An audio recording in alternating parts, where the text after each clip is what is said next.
सारस और केकड़ा की कहानी बहुत समय पहले की बात है। एक घने जंगल के बीचों बीच एक सुंदर झील थी। झील में बहुत सारी मछलियां और केकड़ा खुशी खुशी रहते थे। लेकिन हर रोज झील किनारे एक सारस आता और मछलियां पकड़कर अपना पेट भरता। उसकी वजह से झील के सारे जीव डर में जीते थे। समय बीता और सारस बूढ़ा हो गया। अब वह पहले की तरह शिकार नहीं कर पाता था। भूख और कमजोरी से परेशान सारस झील किनारे बैठा रहता।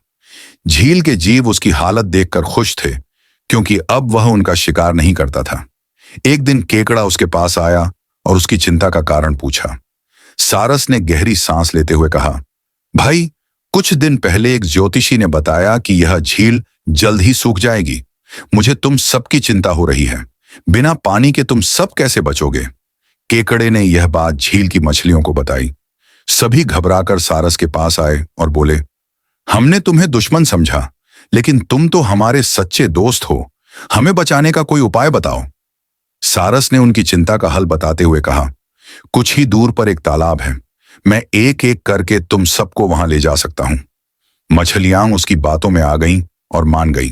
सारस ने रोज मछलियों को अपनी चोंच में उठाकर ले जाना शुरू किया, लेकिन वह उन्हें तालाब की बजाय जंगल में ले जाकर खा जाता था। कुछ दिन बाद केकड़े की बारी आई।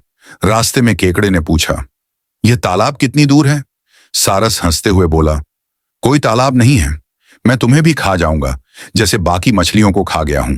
यह सुनते ही केकड़ा समझ गया कि सारस उन्हें धोखा दे रहा था। गुस्से में केकड़े ने अपने तेज पंजों से सारस का गला दबा दिया।